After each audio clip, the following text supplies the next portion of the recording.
Sure. Actually, I gotta go to Twitch. I think we're good to go. We might be live here. I just was finishing up Alice 3. I don't have time. I didn't have time to do a review though. Gotcha. Okay. I'll do it tomorrow. It's all good, man. No pressure, no worries, man. What the hell? Do you have music going on in the background, Eric? I thought I had it pretty low. I can still hear it, but that's cool. All right. I just wanted to make sure I wasn't going crazy. I kept hearing music. Okay. We are live. The show's RPGrinders. We'll be starting here soon. We're going to wait for our good friend Break to jump on. And then when we get started, we're going to have a great show today. Lots of news to talk about. Although, I think they're short news stories, which is always good.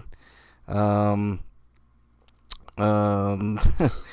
going to have a video game review today, Eric. Can you believe it? What else? Stinko should be fun. Sweetos, I got a couple of pretty cool Sweetos this week. And our free-for-all, I got an interesting kind of thing. Does anybody want to buy me Dead Space? How much is it? 50, 60? What's up, Freak Five? $70. Oh no, I'm good on that, man. It's like either I buy a controller or I buy a game, and I need a controller. So I bought the controller. No, wait for a sale. Anyways, I heard it's great, but I mean, dude, Dead Space is one of my favorite games of all time. I can at least play the original Dead Space on the Game Pass. Yeah. Hey, Freak Five, nice to have you in here, man. Just doing a little pre-show banter, waiting for. Maybe if I wait long enough, it'll be added to Game Pass as well. Maybe, or it'll go on sale or something of that nature. You know, it's got to be better than Callisto. I heard varying things about Callisto, but like the fact that it's broken and that they wanted to make a Dead Space, but they absolutely don't know how to make a Dead Space. Yeah, it seems like the real meat of that team that was behind Dead Space was, at Volition, and now they don't exist anymore. And the people that remain that wanted to do Dead Space can't because they don't own the license and they don't have the talent to make it. Yeah. That doesn't mean that Callisto 2 can't be great. Obviously they'll do part 2.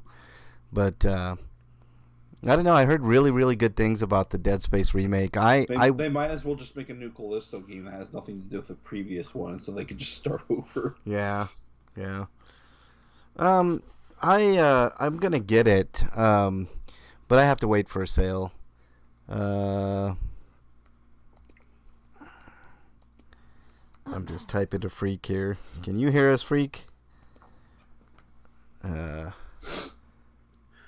kind of sucks that the only way to buy a physical release of The Witch on the Holy Night was to get the limited edition. It comes with all this extra shit that I really didn't care for. I just wanted the game. Right on, Freak.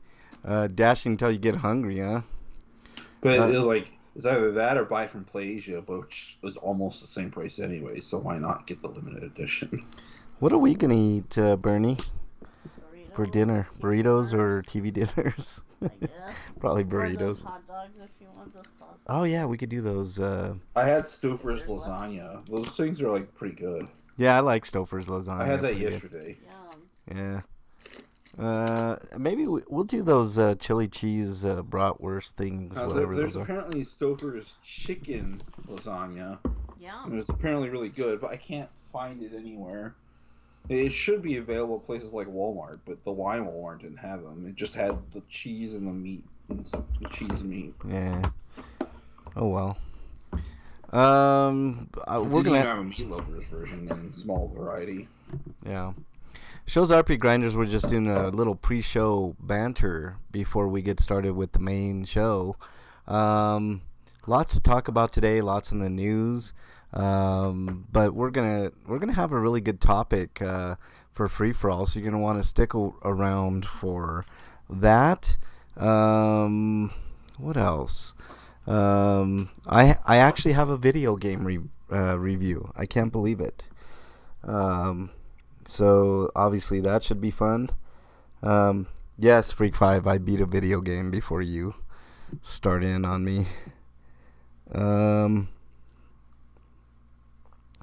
The conundrum I'm gonna run up against next is what do I start in on next? And that's an interesting one. I don't know is the question.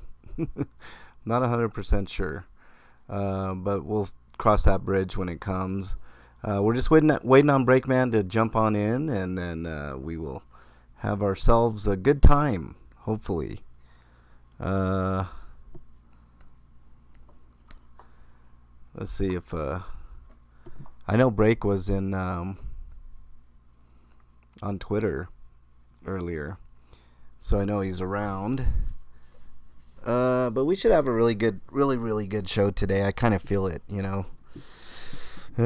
Maybe my Sweetos will have something to do with it. I almost don't want this box, because it really is just the game, a little pamphlet, and a art book. What are you talking about? Which game? Which on the Holy Night. I was just setting it aside. Let's get rid of this. I don't think... Yep, no more notifications, so we're good. I was just checking Twitter, make sure everything was kosher. I think we're in good shape. Let's call break right now. Can't believe we're getting break in a couple minutes before the show.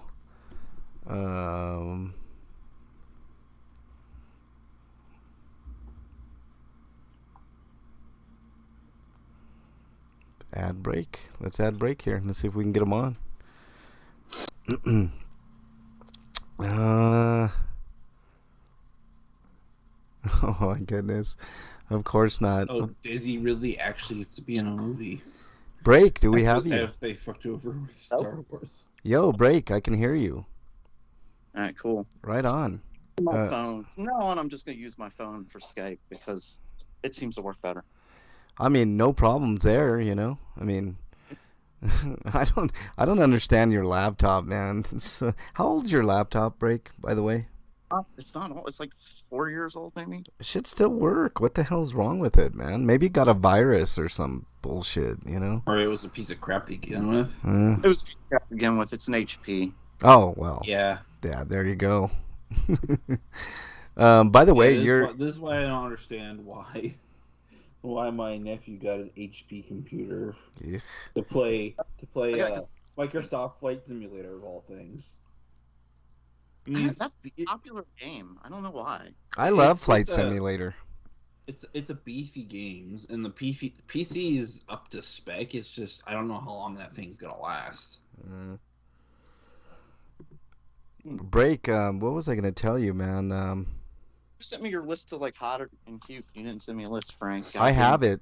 I have it right here, and I will send it to you as soon as I. God damn it! Oh, God damn it! All right, I have it broken down into 2 sections, and obviously you'll be able to tell. Here, I'll just put it into the Skype private chat here.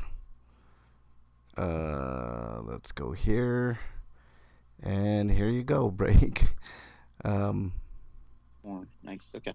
I got a few more than 10, but you can feel free to pare down, or I'm sure there's gonna be doubles of. Oh yeah, obviously I think so too. You know, the cute one I didn't go with. I didn't go with gender on the cute ones, but on the hottest I threw in a few male ones as well, so nobody can cry that I'm being biased. But there you go. There's the list. Break. So I'm trying to get it right now. So here we go. What? No, invite Skype content. No, I don't want to share. What?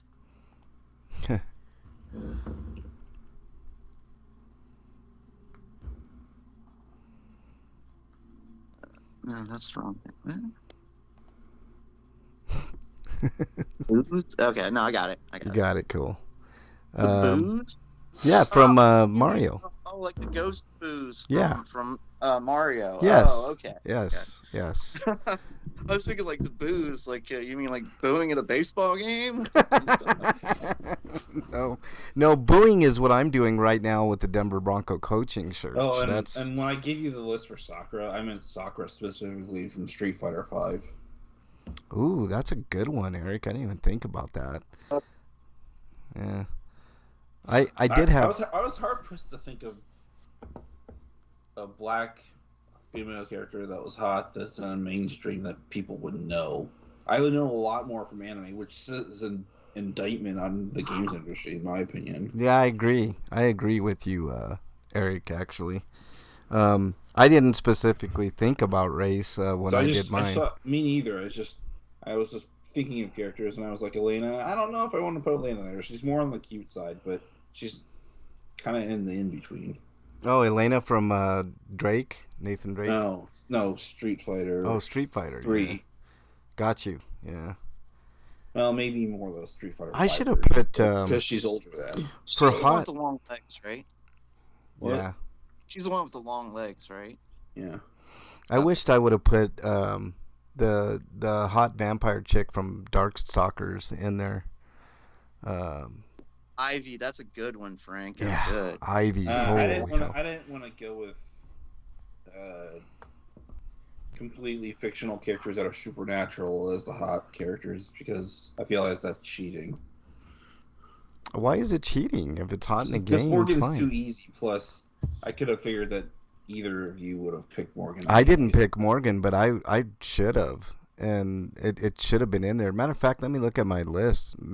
Add that to my list, Break. I know I have more than... I was trying to think of more characters, because I know you guys would go for the more...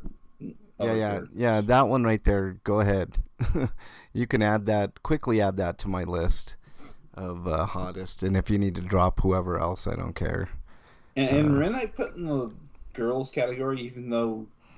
the status of Rin's actual sexualization and gender purposes are completely unknown because the writers of Catherine Full Body kind of fucked that whole storyline up in the first place. Yeah, who I didn't put in that I should have put in as well. The chick from even though I think she's a robot. I was thinking of this list on like 10 o'clock at night, so my brain kind of wasn't working as well as it should. Pick a Morgan and send them to me. What is BR2 or whatever her name is from Near Autonoma or Near whatever replica? Yeah, that one.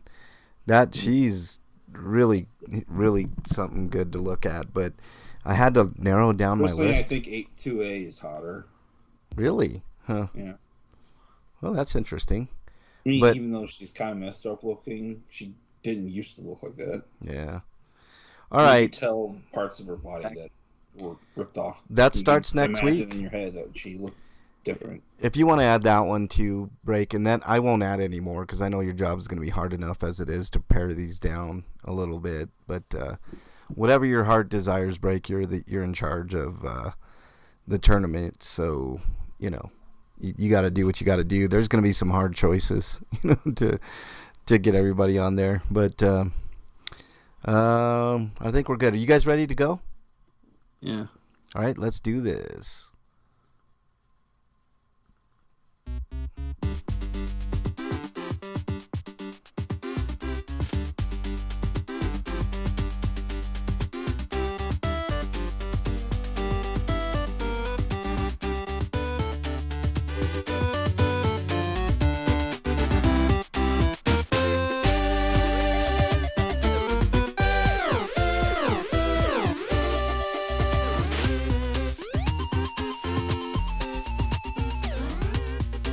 And welcome, everybody, to episode 725 of RPGrinders.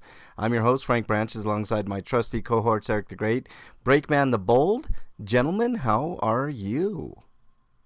Hey, just let me know before we start the show. Just let me know. I'm kind of tired. Breakman, how you doing, man? Okay. Yeah? I'm still writing down the list you gave me here. Why are you writing it down? Oh, see, this is going to be cool. Now, we're doing 2 mini tournaments, right? Break? Right. We're doing a 32 of the cutest game characters, which one are we starting with, Break? Do you know? Not yet. I haven't decided. Okay.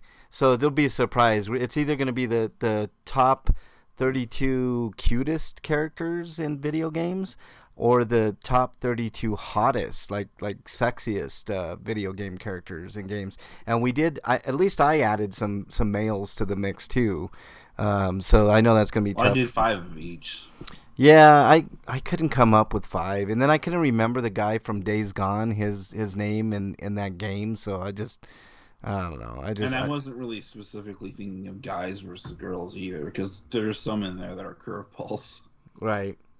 Well, I mean, whatever suits your fancy, and I mean, I'm man enough to admit when a guy is good looking and sexy, so I threw in a few in there. But we should have a ton of fun with both of those tournaments, little mini tournaments, as they say. So, we'll be in really, really good shape. The only thing is we got to figure out how many rounds to do in a week. I think we got to do 2 rounds in a week in order to get all this done. So, yeah. Yeah. So, I think we'll be in good shape though. Really good stuff. So, all right, gentlemen, let's get started with the news here.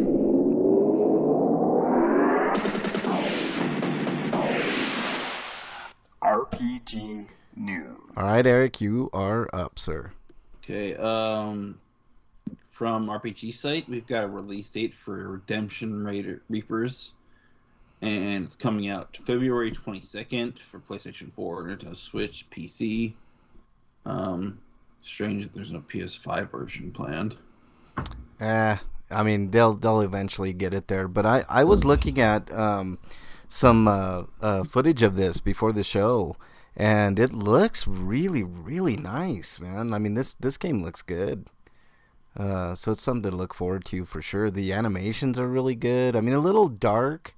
I know Break and I talk about the darkness in video games and why wouldn't you want, but other than that, I mean, I don't think I have any complaints. I mean, I think it looks really, really good. I mean, I think, what is this, a strategy game? Yeah, tactical. Yeah, strategy game made by the people that made Ender Lilies, which is also a fun game.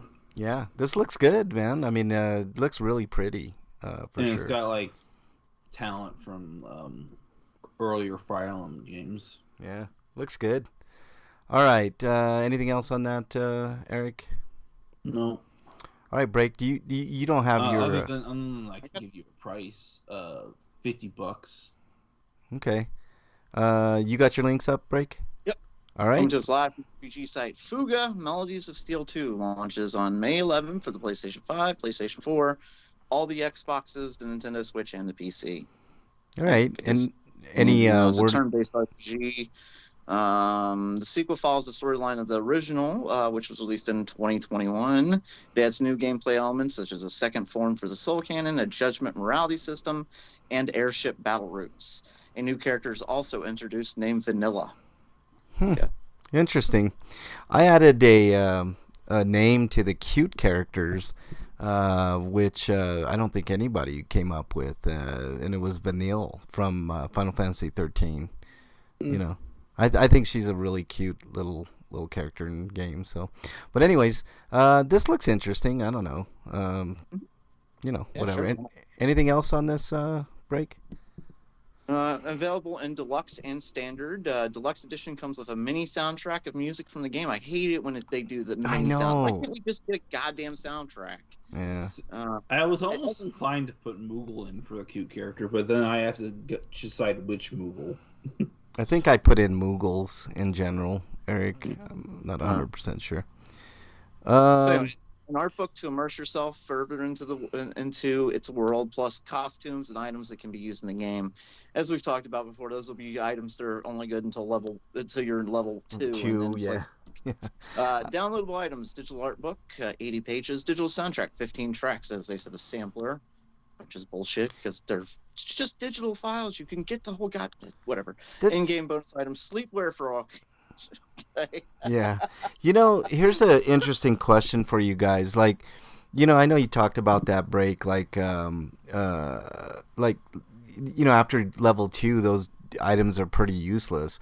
Why not come out with like for pre-order bonuses, like up until you hit level 5, a weapon is really good. You know what I mean? That would be a good boost to somebody. What about they give you a weapon that you can't use until you hit a certain level? That too. That would be really nice. And then you work up to that level and you're like, oh shit, I got this badass weapon waiting for me. Yeah. Type thing. Yeah. In stores, yes, I want this. Yeah, it'd be good. Mine. Exactly. Mine. I don't know. Sometimes the video game industry, I really don't think has us in mind when they make video games. Man, just look at Square Enix. It's money first, and then whatever follows. We'll be talking about that a little bit later. Anything else on this break? No, just those in-game items. So that's it. Yeah, Freak5 says sleepwear for characters. Sleepwear, pajamas. You can put them in pajamas. That's awesome. It's like Friday the 13th. You can buy bikinis and shit for your counselors. Like, well, there's a definite angle to that, break. Like that would cater to people like us, right? Break, like seeing chicks in bikinis is always nice. But like sleepwear, I mean, do you really want to put, unless it's like really hot, like negligees or lingerie? I mean, what do we want? I mean, come on. Freak5 says boxer shorts with hearts on them. Yeah, exactly. Like in Catherine. Freak5 says Indian food sounds good. Yes, I highly recommend if you've never eaten Indian food, man. Indian food is bomb diggity. All right, next story comes to us from loading. RPGsite.net.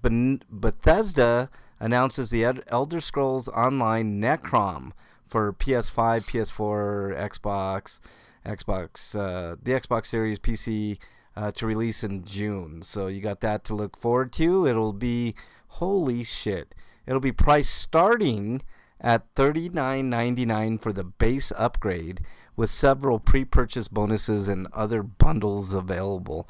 So now on expansion, you're not just buying Necrom. You're basically buying all the previous expansions too. Why don't they say that in this article then? That would, I mean, because $39.99 for a fucking expansion sounds expensive to me, unless it's super expansive. Like, I mean, it does say it introduces 30 hours of all new content. And of course with Morrowind, the cinematics always look really nice in the trailers and whatnot. But $39.99. Now that you mention it, that sounds decent, Eric. But I mean, the way that they're still the Elder Scrolls Online. It's like not the greatest game in the world, but it has its fan base. Right. Apparently. Right. I mean, I'm a fan of the older Morrowind games for sure, but damn, that just sounds a little too much. But if you're telling me that you get all the previous DLC with that, then maybe not so bad. I mean, I'm not into MMOs, but if I were to play something, it'd be probably Morrowind, just because I find that world a lot like D&D, and all the D&D games that I played haven't been really up to snuff, except for there was that one MMO RPG that just came out. Maybe it's been a while now, but it was on the PS4, and it was D&D based. It was decent, but I could tell it was a pay to win type game eventually. But whatever. And I'm not into online battling with other people and all that shit anyway, so whatever. So that's kind of cool that you do get I see now, as I'm reading further into the stories, that it gives you all that stuff. So that's cool. All right, Eric, next story, please.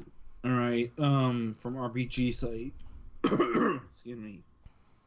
But Mass Effect 2 and 3's lead writer, Mac Walters, has left BioWare. And he confirmed he left the company at the tail end of 2022. This is a self-based career break, which means that it might be a while before we see him actually return to the industry, if he returns at all. That's what it says here. Yeah, I think he's too talented to deal with BioWare's BS, man. Honestly, the Raiders are the online online characters, right? The what? Online features of Mass Effect 2 and 3.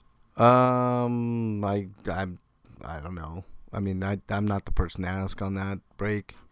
It's been a long time since I played multiplayer in that game. Well, that's because it's been a long time since I played that game. But, all I know is that this guy is on another level when it comes to writing. I think you can agree with that, right, Break? I mean, the story is just out of this world in Mass Effect. Except for the Mass Effect 3's ending. He kind of failed that. Well, I mean, they retconned and tried to fix it, but I mean, other than that, you can only fix it so much, right? But the problem is they said previously they'd had that ending kind of intended from the beginning. Yeah, it's part of the problem.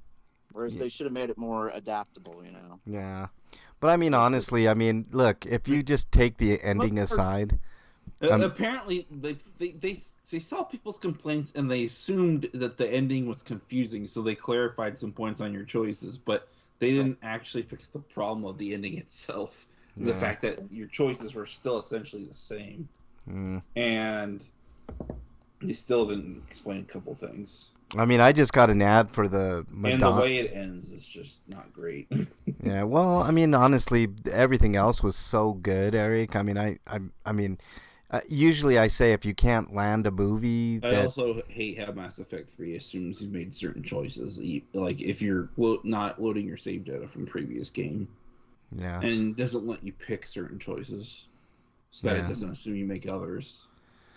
Well, I know that aside, Eric. I mean, I think the Mass Effect story itself. I mean, to create a whole new world in the science fiction realm is not an easy thing. I mean, it's pretty much dominated by, Star Trek or Star Wars. If it's not in those universes, it's really hard to come up with a whole world and movies and games and books and everything else that's coming. I'm not saying Mass Effect was a movie or anything, but what I'm saying. Like, it's a whole universe that can be, picked apart and go on for a long time. Which I'm surprised they haven't announced a new Mass Effect video game series, to be honest, because there's so much to pick from in that game. Am I right, Break? It's a ripe world. EA seems to be, trying to do better, but so maybe they won't have as many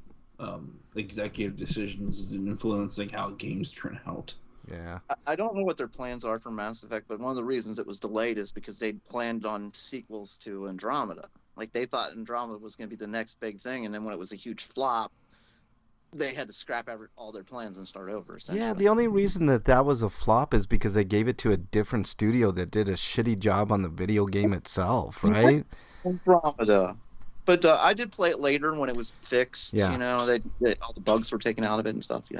That's what I'm saying. Like, if EA, if BioWare would have developed that themselves, the Andromeda stuff, they would have. I mean, it would have been great. But they were just too busy with other shit, so whatever. I mean... What other shit? I mean, are you sure it wasn't executive meddling? Well, it could have been that too, and it could have been the lack of sales. I mean, there's all kinds of stuff that could have if you give people ridiculous deadlines, they're gonna do rush work to try to get it done. I agree, Eric, but if you put BioWare, right, next to... I don't know, who were the developers of Andromeda? Can anybody tell me? Anybody look it up real quick? If you put BioWare up against them, don't you think it would have been a little more refined, at least look better than what Andromeda did at the beginning? I mean, Andromeda... French culture was really big in BioWare, so if you can't... always with BioWare. Look, if you can't get character models right, then what are you doing making a game of this scale? You know what I'm saying? Like... They picked the wrong person to develop it, is what I'm saying. So, it is what it is. All right, Eric, next... Person, don't you mean team? Yeah. And I'm not even sure that's true. So it was within BioWare that it was developed. Well, then BioWare fucking shit the bed on this one then. But, okay. I don't know. This Mac Walters is a legend as far as I'm concerned. I know he shit the bed with the ending of 3, but you had... 2 and 3 stories up to the ending that were, I don't know, pretty fucking solid, man. I mean, not much better. I mean, can you guys think of any other? I feel like the DLC of Mass Effect 2 was more entertaining than the entirety of the game. What were you saying, Break? It's not that the ending was shit in itself. It's that people wanted all the choices they made over the games to impact the ending, Mm-hmm. and that's where everybody was disappointed because that didn't happen. Right, you know? right.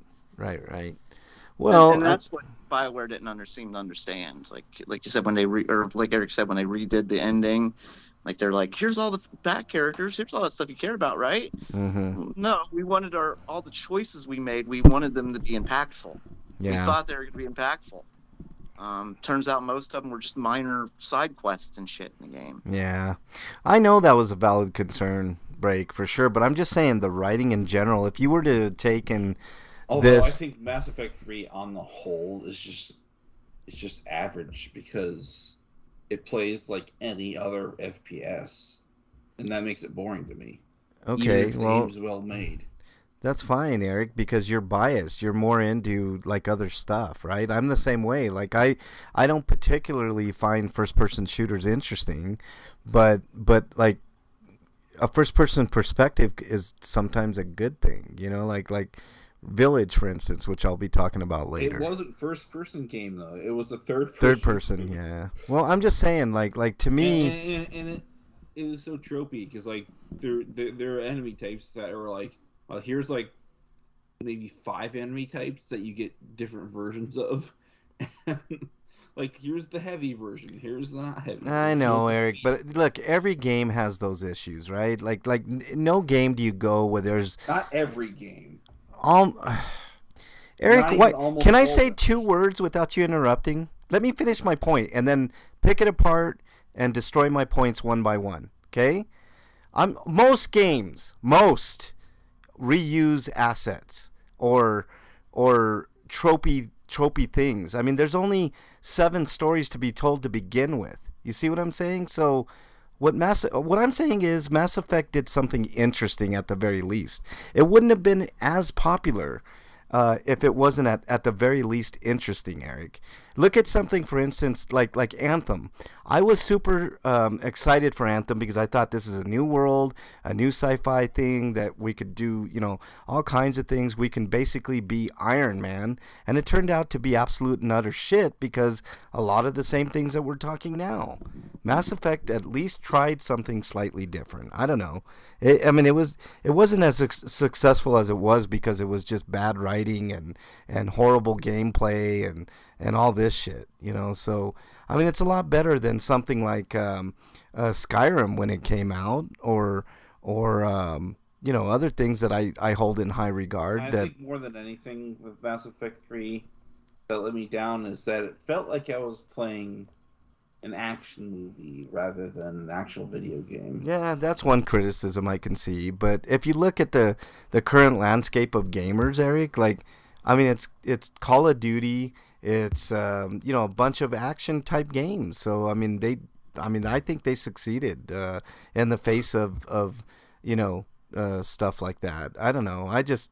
For me, Mass Effect is one of those, you know, trilogy of games that you rarely get, whether or not the, you know, one was different than 2 or 3. I mean, to get a trilogy of solid good games like this is a feat that most people, I don't know, don't even think about, or they can only dream about, you know, a whole new world with all different alien races. And I don't know, I just thought it was interesting at the very least, you know. I mean Anthem, I mean, when you look at gameplay of Anthem, because I mean, I bought that game, but I haven't played it yet. And the only reason I bought it was because it was $2. You know what would have made Mass Effect 2 and 3 more interesting to me? If they did like a VATS-like system of sorts. Yeah, that system is really good from Fallout. Yeah, I agree. I mean, it wasn't perfect. Nothing is. You know, we'll be talking a little bit about that later as well. Who did this story? Was that you, Eric? I didn't do the BioWare thing. Okay, so then it's my turn. Next story comes to us from RPG site. Yggdra Union comes to PC on February 6th. I remember playing this on the Advance. I didn't care for it too much, but it does have a cult following, so I think it's kind of. You said you liked it. Yeah, no. Eric, these aren't my type of games per se, but it was okay. You know, it's like I don't know. What's another game that's kind of similar to Yggdra that I could compare? What would you compare it to, Eric? You have an encyclopedic knowledge of video games. The other game Steam made that was a strategy RPG called Gungnir. Yeah, this one was better than that one for sure. I did play that one as well. I had a, I mean, I don't know. I think Gungnir is a better game, but really, yeah. Well, I mean, I you know, I opinions. think Yggdrasil Union had a lot of the ideas that they couldn't do in that game were put into Gungnir, and Gungnir is more of a straightforward strategy RPG, and Yggdrasil was trying to do something a little different. But, yeah. I mean, I give it. But this does make me wonder, like, is this the reason we haven't got a Switch release of this? Because they can't, because Atlas still holds the license and they're just sitting on it because Sega's basically forbade them from doing any third-party work under the Atlas label. Why would Sega do that, man? It just means more Sega money. Sucks. Don't even understand Sega. Yeah, that's true too. All right. Sega has strict rules about streaming for games that are old, unless they're like super old, like Persona 3 Portal. There's no restrictions on that, but they had a bunch of for Royal, even though Royal is just a rehash of the 5. But always boils down to money. Weird stuff like that. But so I guess they wanted to get around the fact that they wanted to release their game to Western audiences, but they couldn't release on the Switch because they still have those rights. So if we posted it on another platform, then we can get around that. But I guess it's an early access because I think they have to redo the localization, and there might be bugs in the game, and so it's only going to be like a 6-month period where they'll slowly add quality of life features that they want to add to this version of the game specifically. And maybe they can work something out to do ports on other platforms. And the Switch is impossible. There's always PS4 and Xbox. Yeah. I guess. I mean, I don't see the appeal for. I got a Steam Deck, so I don't even care about the Switch version at this point. Yeah. But maybe this means the other department-heavy games in their catalog will be released at some point. Yeah. All right. Next story, Eric. Because I think Gungnir and Knights in the Nightmare are also out, and I think Riviera might have got a release. Knights in the Nightmare is a better game, I think, if I remember correctly. I remember. Shut up, because it's not a strategy RPG. Shut up. It's a good game. I like What is Knights in the Nightmare, man? I know I played it. It's a weird fusion of bullet hell and strategy RPG. Oh shit! Yeah, I remember that game. Yeah, bullet hell for sure. Yeah. Okay, next story, Eric. And you shut up, son of a bitch. How dare you? The game isn't good if it's just strategy RPG. That's Frank's bias showing. How dare you? Well, any strategy RPG is low on my list, pretty much, Eric. You're right. Okay, next story. That's my turn, because Frank can't do stuff. Well, I think it goes me. Yeah, it goes Eric, then me, and then Frank. Frank just did it, so it's your turn, Eric. Yeah, exactly, right. Eric, you son of a bitch. He's just trying to get out doing work, I think. No, I think so too, man. I get to actually explain why Sega sucks. There's like one reason Sega sucks. But former Sega localization coordinator blasts lack of translator credits in Persona 3 and 4 remasters. Yeah. Katrina Ledadowski's, I don't know how to pronounce that. Worked on Persona projects at Sega up until when she left the company, and took to Twitter to note the lack of proper crediting for the translation team that handled the FIGS territories. That's French, Italian, German, Spanish. I'm not gonna say what she said, but so yeah, this is yet another company in the gaming industry that refuses to credit the people that worked on its product. I don't understand that, you know. And like, there was already an issue, and this might be the issue here, why they're not listed, is because maybe some of those people don't work at the company more, and if you apparently don't do that, you don't get credited. which is a really stupid ass policy. It's really ridiculous. I agree. In many gaming companies, including Xseed. But they don't get credit for anything, even if you worked on even if you weren't in localization. It's like why do you think if you worked on something for only a couple months and then left the company, they'll just not credit you. Why do you think that is, Eric? Why do you think it is that Sega is not crediting these people for the translations? I don't know, but I can only think I know most people that work on a game don't get residuals, but they do get exposure by having their name put out there in credits. And if you're somebody who's new to the industry and you're only hired in to work for so long, or you leave for whatever reason, how are you going to get your name out there at all if you do something else? Well, you could always put it on your resume, Eric, yeah, and but getting credited for your work, it makes it easier. Yeah, that's true too. I mean, I can imagine a scenario where one of these translators is trying to get another gig on a video game, and they're like, "Oh, I worked on Persona 3," and they're like, "Oh, really? Because you're not in the credits." Yeah, you're not in the credit, but then you'd have to explain it. And your work, yeah, you might as well not have a resume. Yeah, that's true. I mean, because people can make up shit, and how does one know? So yeah, I could see why that would be super important. Yeah, I know. I don't have a problem with what you're saying, Eric. This is do definitely... they not do it because it somehow costs money, even though they're not getting residuals for that? That's a good question. I don't know. They don't want to put in the time to have somebody input all that information. Yeah. They don't want to have to pay them. Yeah. I mean, maybe it was. I mean, it usually when these type of things arise, guys, it boils down to money, right? I mean, let's just be perfectly honest. That's what it boils down to. And there has to be some money involved in there some way. All right. Anything else on that, Eric?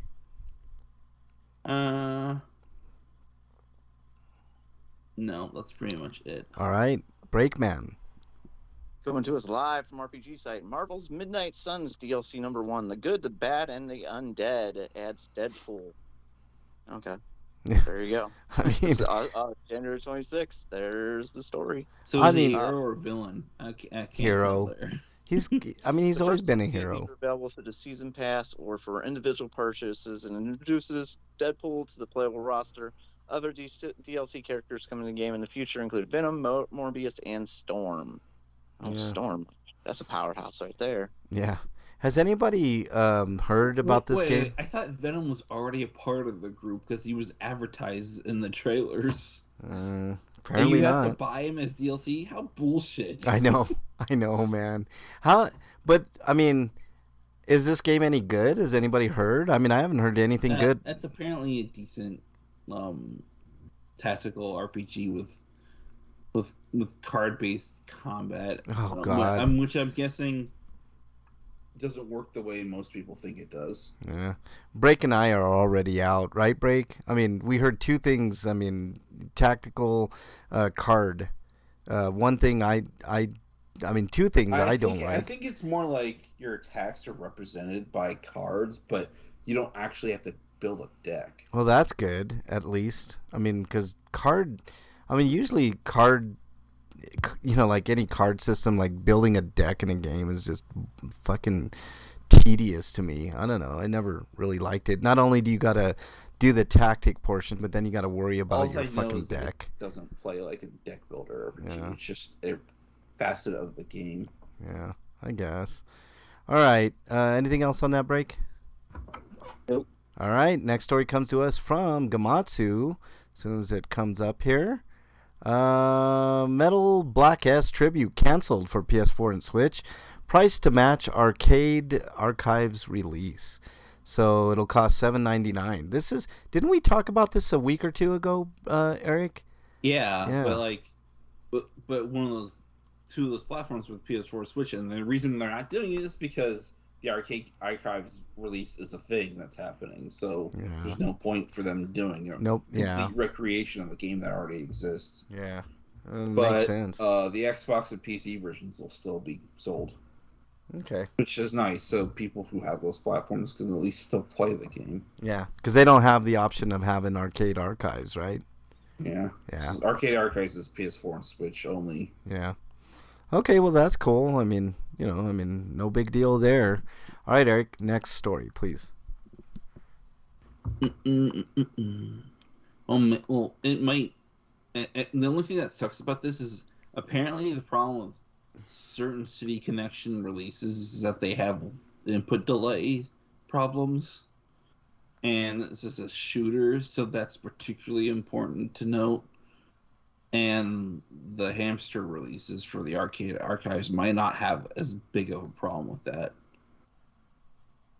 So, Xbox and PC owners are screwed in that respect, potentially. But that's it.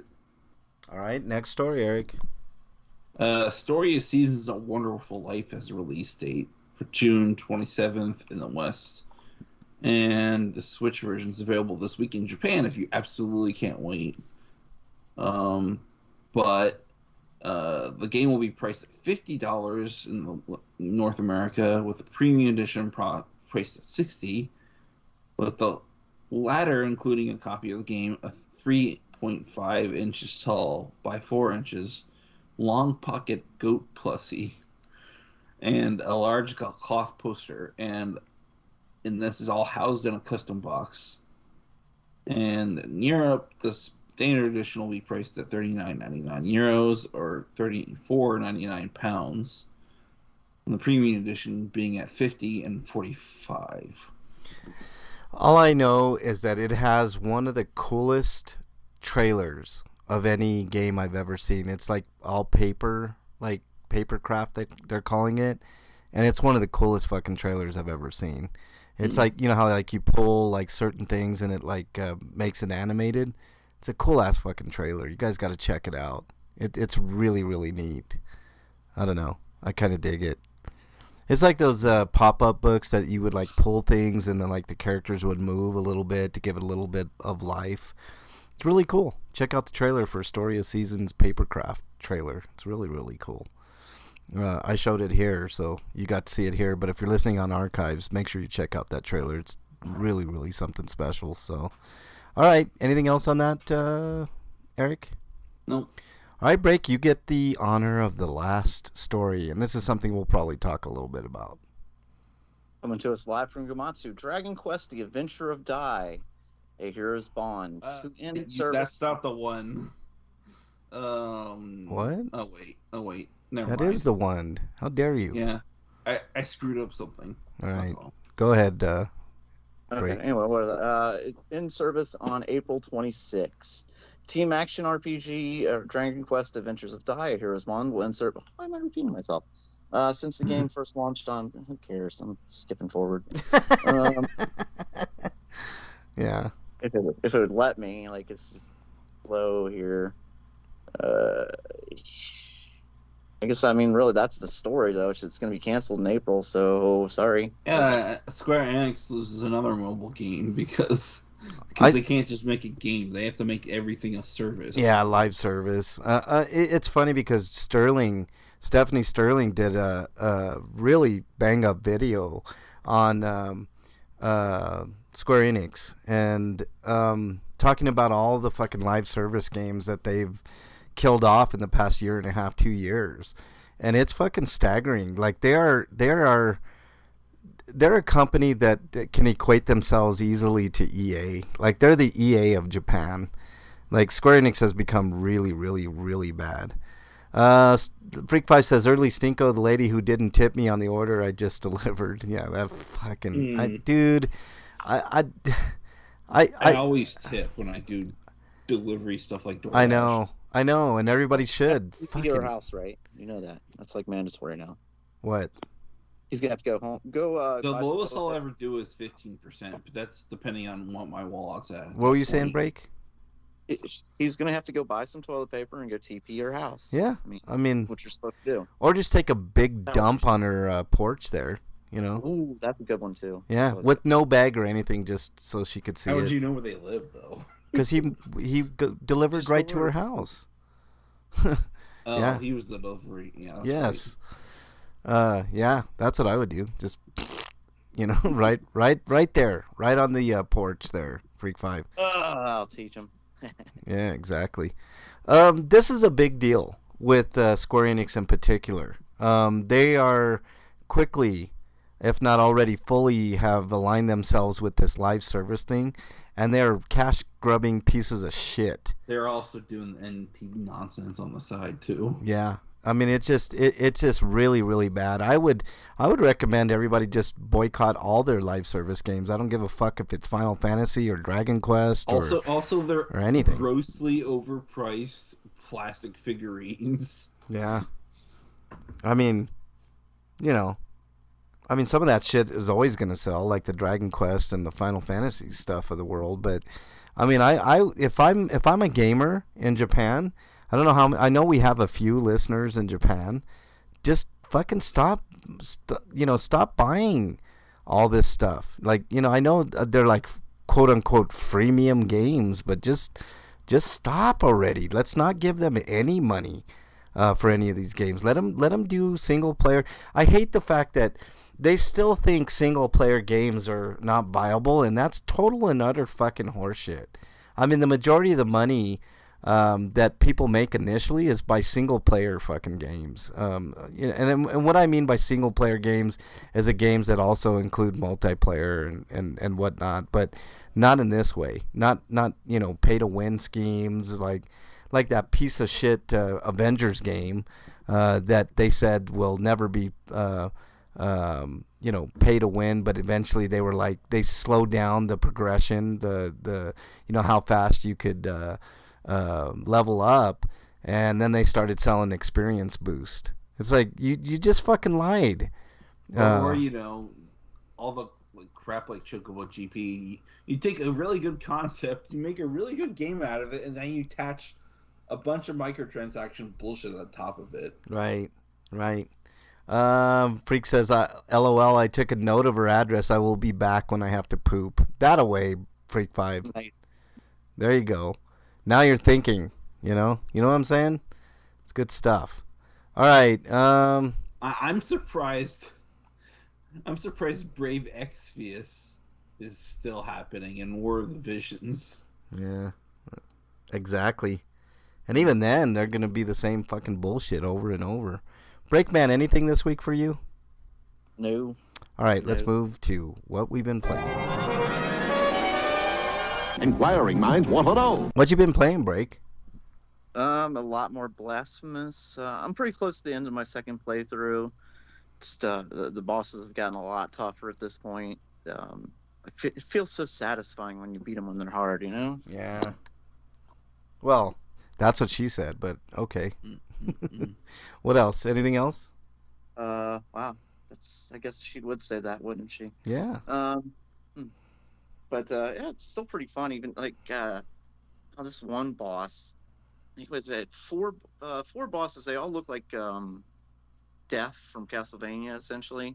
All had their own special power. I'd play through all of them to fight their daddy or whatever. So I beat Larry, Curly, Moe, and Shimp, and then I had to fight their cousin, and he had all their powers, and that was like beating him was so satisfying, Actually, they're all supposed to be women, I think. Oh well. Larry, Moe, and Curly women versions of them? Whatever. Sarah, Jane, and I don't know, Karen. There you go. Yeah, Karen. Right. Anyway, so I'm pretty close on the second playthrough, getting through that. I don't know if I'll play through it again. Maybe. Who knows? Also, I've been playing the Cowabunga collection. It's still fun. A lot of fun. I haven't played it online yet, though. I'm kind of weary with how bad the net connection was on Shredder's Revenge. Like, that was just so bad. Yeah, because there's like a specific order of how you approach the game that lets you access the third ending or not, because it involves that one character with a mace. You can't kill him because like you have to do like a couple extra side questy stuff, and then like something else will happen instead of you fighting him. I haven't fought him at all. Like I fight his sister first, and then she gives me something, and both times I've played through, like he he's like, "Oh, my sister's dead," and like, "Oh, I see like you're working for her," and then I got to go someplace and get a special item from him. So I've never fought him. So yeah, that means you're on the path for the third ending. I saw the second ending, so I'm on the path to the third. Okay. So the first ending, I have to kill that son of a bitch. Mm-hmm. Okay, got it. Okay, so I'll play it the third time because I like. It's weird that like they don't set it up in such a way that you can't. You have to basically play the game twice and make sure you don't do it a certain way the first time. Weird. Otherwise, they'll have to do a third playthrough. All right. To see the actual second ending. What else you play, Break? Like I said, the Cowabunga collection, still a lot of fun. I don't know if I'm gonna play it online. I hope it's better netcode, but I'm just weary with after Shredder's Revenge. Like it was just so bad. And what else? I play some Friday the 13th. Speaking of bad netcode, like man, some of I tried playing it the other night. I couldn't even finish one game because it was so laggy. People were just quitting and just like no. Scotima's in chat. What's up, Scotima? He says on the path to beating it when it's hard. Yeah. So that's all I've played. All right, Eric, what have you been playing? Just I played a little bit more of Dragon Quest XI's, and I got through the second act, and I haven't touched the post game yet because then I decided I wanted to take a small break from it and play Persona 3 Portable, so I played that. And the only other game I played was the Valis collection, so I got through Valis 3 just before the show started. Awesome. And you'll have a review for that up soon on the feed, right? Uh-huh. Yeah. Because I was busy trying to get the rest of Justice League Unlimited done, which I'll have a review for along with Justice League. All right. I played and beat Resident Evil Village, which I will also have a review for. But after Eric does his RPGrinders reviews of Justice League and Justice League Unlimited. Eric, you go first. So Justice League was like a show that was done like in 2002, I think. Maybe earlier than that. I can't remember. I think it was like 2000, but maybe you might be right. I can look it up. So yeah, it takes place chronologically, probably after Superman the Animated Series, and according to the show to the Tim versus timeline, I'm guessing it was a couple of years afterwards. 2000. We were both wrong. 2001, you said, Break? Yeah, 2001. It was right in the middle. right in the middle. 2001. Well, I couldn't quite remember, but I was wrong too. So maybe I was thinking of the final season. I don't know. But right. Anyways, it was around that time that Batman Super Adventure block was happening on the WB and such, and like that was when weird things were happening to the animated Batman the Animated Series, and as well as Superman the Animated Series, with the change in art direction in Batman specifically, and how Superman the Animated Series ended was just weird. It's like it ended with Darkseid killing some guy and then leaving Earth, and then there was no more Superman after that, I think. No, he after that, like he went after Darkseid, and then Darkseid turned him somehow, and then and then Superman attacked Earth, and then the last episode was him feeling terrible about being attacking Earth and trying to regain trust of the people. Because I remember watching that episode, but then I remember like not being able to watch the other ones because I don't know, maybe I just kept missing the show, or like weird scheduling issues kept happening and kept me from watching the show. So I never knew how that show ended. I just watched it on HBO. Yeah, I'm probably gonna do that like at some point. There was one before they decide to pull those shows too. So. Yeah, that's what I'm doing too. I'm watching everything on HBO Max because they're going to get rid of it at some point. But one of the things they found that was really cool that I didn't even realize until I was watching the old Superman cartoon is one of the villains in Justice League Unlimited in the second season was a main character in the Superman series as a good guy. Mm-hmm. Like his the professor buddy of his, the scientist. Yeah, he kind of goes heel turns.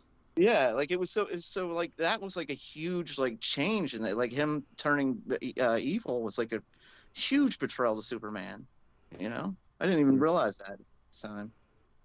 But anyways, But I didn't know it was that huge because he was a main part of the first show. Anyways, it kind of begins like the Avengers, the Justice League had already assembled pretty much, and there's an alien invasion through these parasitic creatures, and it was basically the introduction to John Johns, the Martian Manhunter, and it's a two-parter, and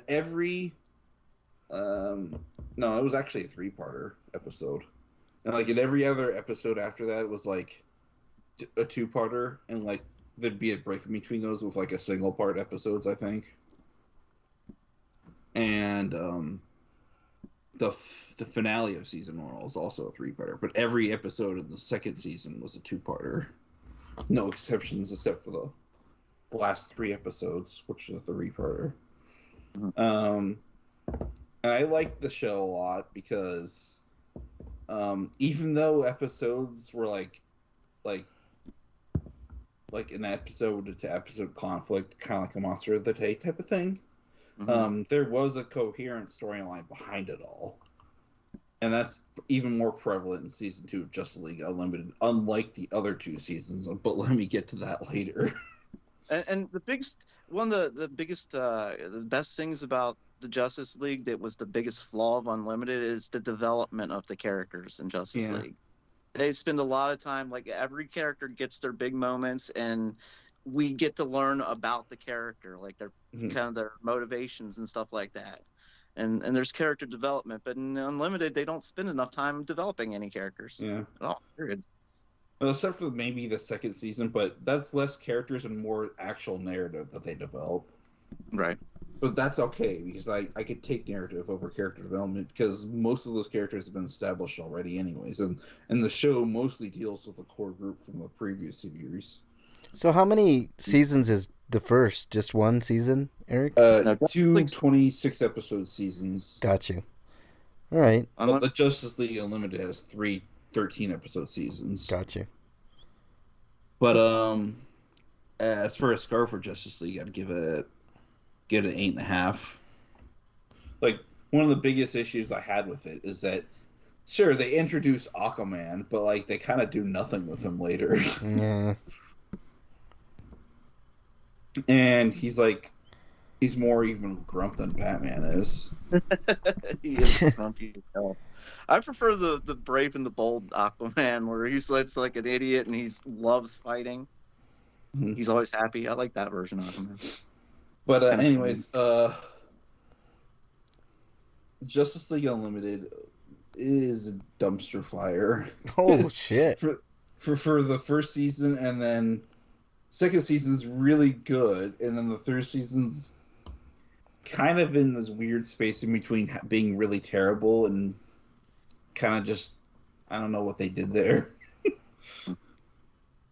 But episodes happens in the last season. Like I mentioned last week, the first season was them having questionable content for their episodes in general, and like almost less than half, I think, of the episodes actually being the good episodes being interesting, the other half being wondering what the hell they were on when they did this, like turning the Justice League, the core Justice League members into kids, and Wonder Woman getting turned to a pig and having to run through a slaughterhouse and avoid getting turned into bacon or something.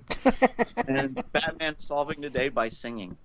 Oh, that's special. Yeah, sounds good. That's how he won the battle. Was he sang? So yeah, he had to sacrifice something that seriously. I'm guessing it was his dignity that he sold. Was he like doing karaoke? That would be even better. No, he's doing like blues or something. That's funny as fuck. Kevin Conroy could sing though. Oh, no doubt, no doubt. Kevin Conroy could sing. It's just like that's your story. You have Wonder Woman as a pig, and then you end it with Batman singing. That was the show. And like Batman said, like none of the episodes have all the conflicts happen in a single episode, so they don't have any time to do any character development. And like, unlike season 2, there was no overarching story to where they were building towards something. And which is why season 2 was so much better, because it was all about the Cadmus project, and apparently that was the thing in the comics. So they're basically adapting a comic book storyline. And since they actually had a storyline, each episode to episode moment was interesting, and there was some character development, but it still has the general problem of not having enough time to give characters proper development. So what are you giving Justice League Unlimited, Eric? But I want to talk about season 3 first. Oh, okay. In season 3, season 3 does have a cohesive narrative. It's got extremely bad pacing issues, and it doesn't get to the point until the last 5 or so episodes of the show, which is basically half the season at that point. And it's about how Lex Luthor basically creates the Legion of Doom. Technically, Grodd created the Legion of Doom in this storyline, but he quickly takes over and kicks Grodd to the curb. Gorilla Grodd? Yeah. Wow.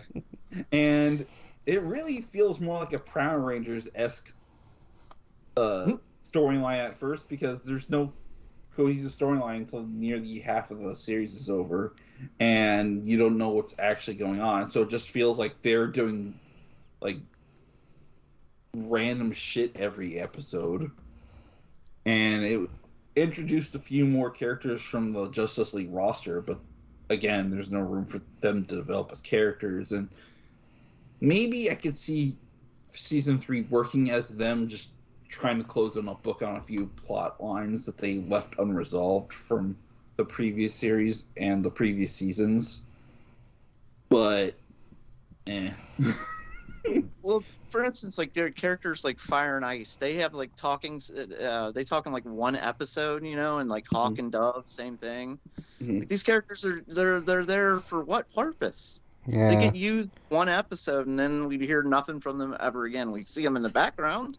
Also, also the final episode, I want to go back to season 2 for a minute. The final episode of season 2 is called Epilogue, but it's not even an epilogue of the series, because it's more of an epilogue to Batman Beyond, because it didn't get a proper ending. Yeah. But it was kind of an interesting episode. Terry getting butt mad that he found out that he's like basically a clone of Bruce. It's not actually a clone, because that would involve him being like cloned from cells, but no, they just basically inserted Batman's genes and rewrote the genetic code of his dad so that he'd end up being Bruce's son somehow. So what are you giving Justice League Even Unlimited? We thought Bruce did it, but Bruce was not guilty. Yeah. But there was weirdness about that, like that story and the Batman Beyond Joker movie. During the series, he had a best friend, Max, who was with him all the time and knew the secret. The movie and that epilogue, she was not even a part of. Yeah. Like, it's just weird, Whatever. But going back to season 3, they had weird episode titles. Like, one of them was actually called the Patriot Act. I was like, oh my god, I can't believe you did that, motherfuckers. I really like the episode where Flash and Luthor changed bodies, though. That's fucking hilarious. Yeah. He's like, at least I can find out who the Flash is. And he goes and looks in the mirror and he's like, I don't know who this is. All right, Eric, what are you giving Unlimited? I'm going to give Justice League Unlimited a 6.5, only because season 2 was pretty good compared to the other 2 seasons. I figured as much. I figured that's... They're great episodes, too. Like the Booster Gold episode's fantastic. And like I suspected, it ended up feeling like they ruined the Justice League Unlimited seasons to just be a prototype for what would become used later in Batman Beyond, with just the abject goofiness. Yeah. Let me get to chat here. Scotoma says, I had a moment of regret after searching on YouTube how to fix my Steam Deck because it wouldn't power up. I got it to work, but after seeing so many people having issues, I'm considering selling it. Yeah, I mean, there's thoughts to that. Scotoma for sure. I mean, I don't know what problems you're referring to. I'm not super familiar with the Steam Deck. I've heard some pretty good things about it. I mean, Eric has one. You can say Eric's the expert on this. Yeah. You haven't had any I problems there. haven't really done anything extra like putting out emulators and stuff yet, though. So maybe is that what he's talking about? I don't know. He said it just wouldn't turn on, so I don't know. Freak says that. Well, if you end up getting an 11 of the Steam Deck, just send it back to Valve. They'll give you another one. Yeah. Freak 5 says some of them are definitely not perfect when you get them. You might have to actually send it back. Yeah. Because I had no problems out of the box. Freak 5 says I've been playing Final Fantasy VII Remake, and when I beat it again, I will buy the DLC. Okay, cool. Scotoma says I just watched Justice League Apocalypse War. That was really good. I like that movie too. It was pretty good. I didn't do anything crazy with it, Scotoma says. Send it back to them, man. They'll send you another one. They're pretty good about that, right, Eric? Mm-hmm. Yeah. All right. That's what you're saying. Just softcore porn. Yeah, you're just doing the softcore. Crazy. You just went, kind of. Hey, Break, you have any reviews? No, not really. All right, I got a review. I got a review of Resident Evil Village. I beat it this week, so I was pretty. Holy shit! You beat a game? I know, Break. Actually, you know what? I've been doing pretty good. I think I beat 3 games this year already, so I'm not doing too bad. Maybe just this one, and I beat the other 2 at the end of last year. But what? Go ahead, Break. I said close enough. Yeah, close enough. Good enough, Resident Evil Village is surprisingly great. I really enjoyed my time with it. I mean, after that first little part, that snafu that I had that I didn't realize was kind of a timed event, I mean, I breezed through it. I didn't have any problems. I just went right through. I mean, I think the hardest thing was like avoiding Dimitri. How do you say it, Eric? Dimitrescu? Yeah, Dimitrescu. Just avoiding her in the mansion, which is about the only beef that I have in the game.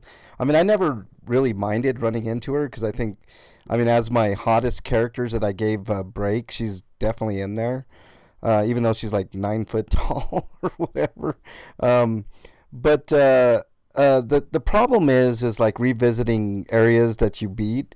You can't really go back and go and scrounge for what you missed, which I thought was You can actually. Really? How? There's only one area in particular that becomes somewhat hard to go back to. Like, you can go back? How, Eric? Yeah, you can't go back to the castle, but there's everywhere else you pretty much go back to. Really? How is that? How? Because I looked. I know the castle for sure you couldn't go back, which is really... I mean, that's the only really bad thing that I have to say about the game is you can't revisit these places, And I got to the end game, and I'm like, fuck it, I'm just going to beat it, So probably have to do another playthrough to get everything that I missed. But and then there was one room in particular where I could not figure... I mean, you know how like you go into a room, you pick up everything, and then it turns blue instead of red? I went to this one house, and I could not figure out for the life of me what I was missing. And it was a small house in the middle of the village. Oh, I think going to the last area, if you go in there, you're pretty much stuck in there until the end of the game. But there is a point of no return. But you can't go back to the castle. But everywhere else, you can still explore up until that point. Well, I tried to go back to that. I couldn't figure out how to get the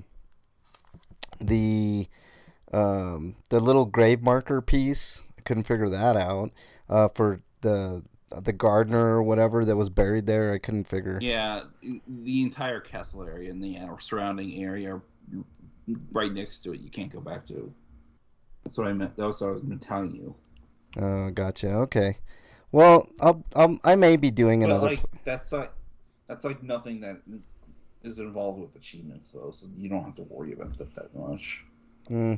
Well, I just like to get like I know in a couple of the RE games like I've been to like I've gotten everything like literally everything and I've turned all those things you know all those rooms blue and I never had an issue. But there were a couple places where I just could not figure out like what I was missing. Like Me either, but like a lot of those areas are, I think, one, the map's glitched in some spots, so it, even though you might have found everything, it might still list certain things as blue or whatever.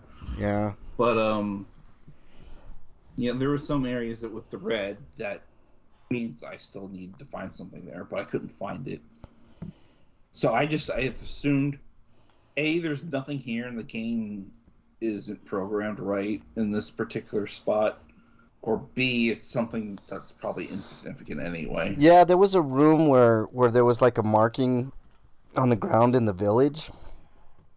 And I thought it had something to do with that. Like maybe I needed to get something to open up something in that room, but I mean, I couldn't figure it out. So I said, fuck it. I'm just going to beat the game. It's a great game. The graphics are absolutely excellent. I had no problems with like, I mean, of course I'm playing it on the PS5, so like the frame rate was great. It just looked really, really stellar. I still need to platinum it, but I'm like, I don't know if I'll be able to because that involves playing mercenaries, and I don't know if I can get an S rank, but I think an S rank might be doable. Yeah, no, I'm definitely I think never. it's the SS rank to forget that extra weapon that you don't need to get the platinum. Yeah, I'm It's never. gonna be harder for me. I'm never gonna platinum that game. I'm not gonna play mercenaries at all because fuck it, you know. But I don't know. It's a great game, man. It's got a decent story. It's coherent. Like unlike most Resident Evil games, you're like, what the fuck? I mean, there are a couple what the fuck moments, but I mean, it's pretty straightforward, and I just really enjoyed it, man. It was pretty good. I mean, I'm gonna give it a 9 out of 10. The only gripe I had was really I would have liked more of Lady Dimitru or whatever her name is. You don't get to battle her as much as you think. I mean, once you're done with her, it's over. It's like the first like less than third of the game is all you battle her, and then the other thing was the backtracking thing. I wanted to backtrack to all these places where I missed shit, and you know. But other than that, I mean, those are minor gripes. It's a great game. It might have been my game of the year last year if I had played it last year, but that's it. So let's move on to everybody's favorite segment. What is it? Stinko of the Week. Breakman, your Stinko of the Week. I've got several of them. Ooh, okay. One is, I'll go ahead and start with this one. It's just stupid and frivolous, but irritates the shit out of me. You know how news media, right and left, they always have to have some targets to make everybody angry about. Yeah. This week, for whatever reason, Fox News decided to target M&Ms and the Xbox. Fuck you, Fox News, you fucking assholes. Leave. Anything happens to my peanut M&Ms, I will come down to that Fox News office and murder everyone. Just telling you. And I think it'll be justified. No. But I like M&M's response. They've got this whole ad campaign they've set up now. It's just like, basically remember what the Planners did a couple years ago? Like they killed off Mr. Peanut just to bring him back on the Super Bowl. Mm-hmm. Mm-hmm. That's kind of what they're doing with M&M's right now. They're gonna do a whole Super Bowl thing. But so that's just stupid culture war shit, bullshit, you know. The other one goes to DeSantis and his war on education. What he is doing to California and Florida, and I mean, he's making sure that African American studies is not an option to be taught. He's trying to change what can be taught. Like he wants to be in charge of that, of the education, not educators. I do have a problem with that break because if it's optional, nobody should worry about it, right? I mean, that's just how it should be. Yeah. You know, those were elective courses in high school, and why? Like, why are you going after that kind of stuff? There's no reason to do it other than you're trying to appeal to racists. Yeah, I agree. That's it. I mean, and I actually think critical race theory people misunderstand it, and I don't think you should be required to take critical race theory, but I think it's important, and I think it should be an option. You know, I mean, what if there's a racist person that is actually curious, and taking critical race theory could like change their mind on and their way of thinking when it comes to race. You know what I mean? Like That's what they're afraid of. yeah, and I don't get it. Like if it's an option, fucking leave it there. I mean, nobody, if you don't have to, if you're so worried that you're gonna get contaminated by a fucking course, I mean, an education, then I mean, okay, don't take the course. End of story. You know? They're trying to change history and make trying to how do I say this? Make slavery look not as bad. Trying to make it. They're trying to downplay slavery, which slavery's been downplayed forever. You know, slavery is one of the most horrible things in existence. People don't seem to realize how bad slavery was. Look, Scotoma, just because we say it's theory doesn't mean it's not based on fact. Gravity is a theory, but nobody disagrees that gravity is a true thing, right? You can quantify it. You can, you know, I mean, it's just a theory. It's like the choice is being taken away. Like this is, I thought this was America. I thought we were. That's what I thought too. I thought we were in America. Hey, Scotoma, how much of a plebe are you? No, it's not that. It's just that. So, I want to know more about these classified documents you have, Scotoma. I know. Hey, let's find out how many classified docs you got, Scotoma. They want to blame white people for buying slaves, yet Africa is one that sold them all. Yeah, but two wrongs don't make a right, Scotoma. Like you know, it's there's wrongs all over the place, man. Critical race theory is not just about slavery, by the way. So and it's one thing to buy somebody, but it's another thing to brand them and de-educate them, rape them, murder them, maim them, right? Torture. Lots of atrocities. These are things slavery. These were normal things. Right. Kids, men, and women were all raped normally. It was a thing. You know, abused physically, emotionally, separated from family. I don't think learning about things that happen in history is necessarily a bad thing. Like if we sweep under the rug the atrocities, like if we were to not learn about the Holocaust and all the bullshit that went on with that, like I mean we have to be aware of these things. You know what I'm saying? Like I don't know. To me it's just but they're trying to change how slavery is portrayed, is what I was trying to say. They're trying to put it in more of a positive light. What did they're not even calling it slavery anymore was it West Virginia or something, or Virginia? The governor wants to call it, what did he say? I forget what it was called. They don't want to call it slavery anymore. Helping helpers, like Dave Chappelle said, like they're helpers. So stupid. It's something absolutely ridiculous. Like it's not indentured servants. Like that's completely different from slavery, and people don't seem to understand those are two different things. But usually, a lot of indentured servants were tricked into being slaves. But other story completely. Anyway, so yeah, they're trying to erase history again. Look, if you're mad, if you find out in the history book that like your ancestors did horrible things, and that is like too upsetting for you to handle, then the problem is you. Yeah, I agree. Like I mean, history happened. It doesn't mean that people today have to suffer for it necessarily. Like, you know, like we're not saying like you know, like let's admonish all white people. Like that's not the case. I love everybody as long as they treat me good.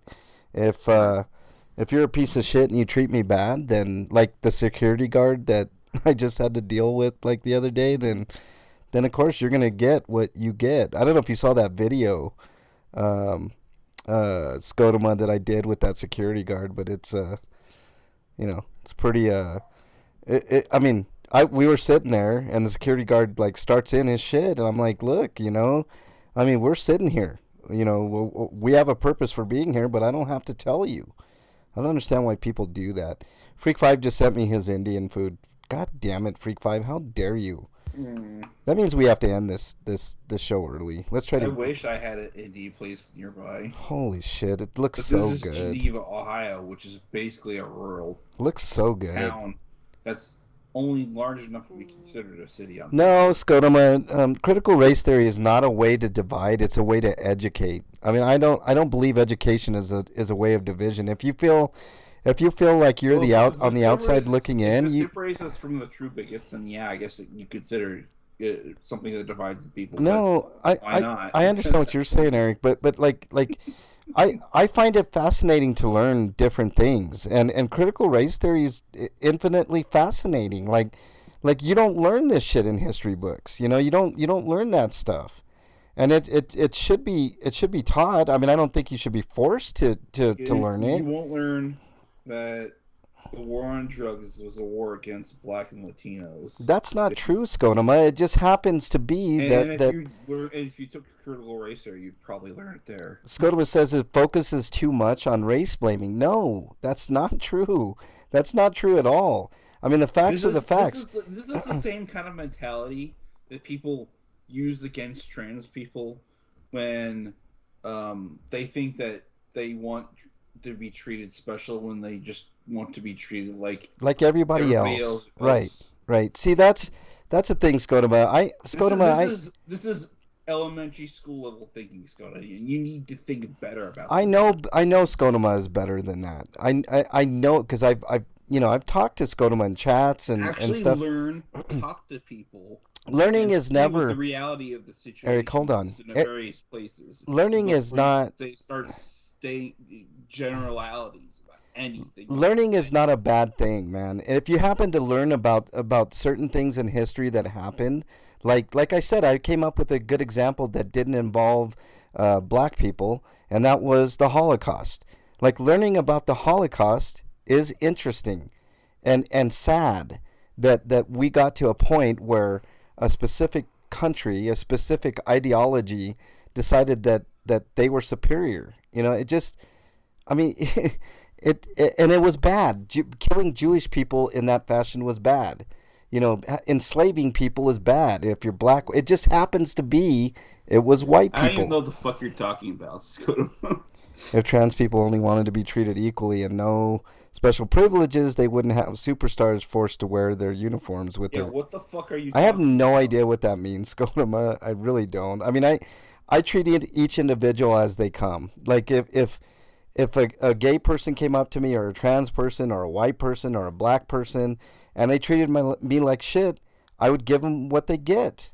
You know, you get what you give, and you give what you get. You know, so I don't know, man. Like, I think it's interesting to learn about, you know, people and history and shit like that. I'm not saying we have to bend to the will of anybody that wants to preach to you about something, but this shit happened.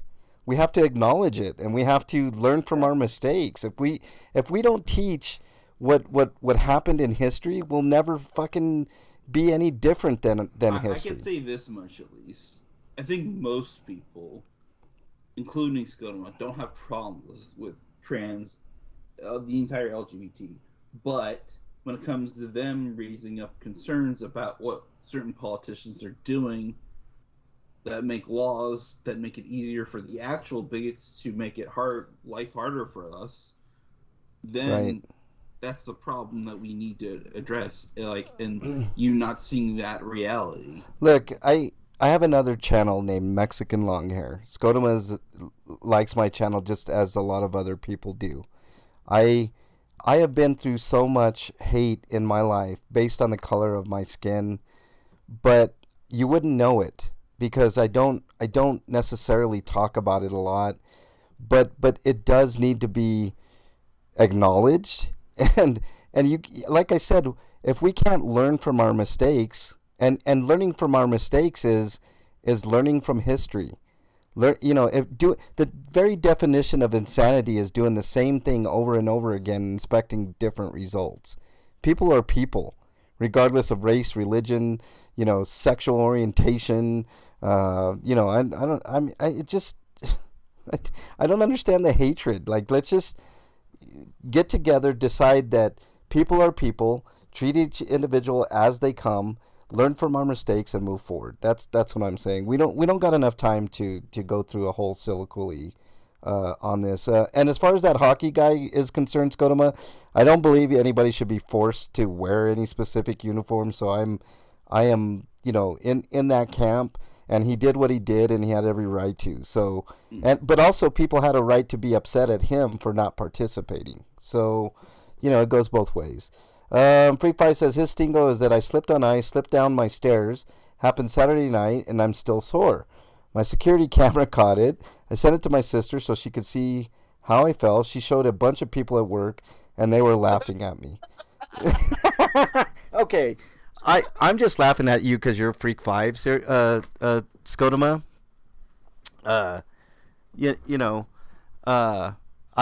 Or Freak Five, I mean, not Skodoma. I'm looking at Skodoma's name here.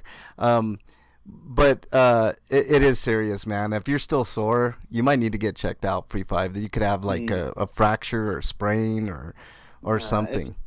It'd be really hurting. If it's just sore, you'd probably just hurt, like bruise something, like bruised a bone or bruised a muscle, and that'll take a little bit to heal. It'll probably be all right. I broke my butt. It has a crack in it. Yeah, more than the crack that's already there. It's even bigger. Oh my deeper. God! I quit. Agree. Butt crack jokes, I'm out of here. I know, butt crack jokes, man. All right. Let's see. Breakman, I'm not done with the controversial takes here because I got some more. Oh boy. Well, I can't really talk about this if I can't find the story, but like a bunch of churches in Texas where more pastors were caught molesting kids and stuff. The people who are calling drag queens groomers, they're actual groomers. Yeah. But the one I can talk about is the gun violence in California over the weekend. And like 10 people were killed in the mass shootings. Do you know how many mass shootings there have been this year, Frank? I saw a map of it, Breakman. I don't know the exact number, but it's just ridiculous. It's redonkulous.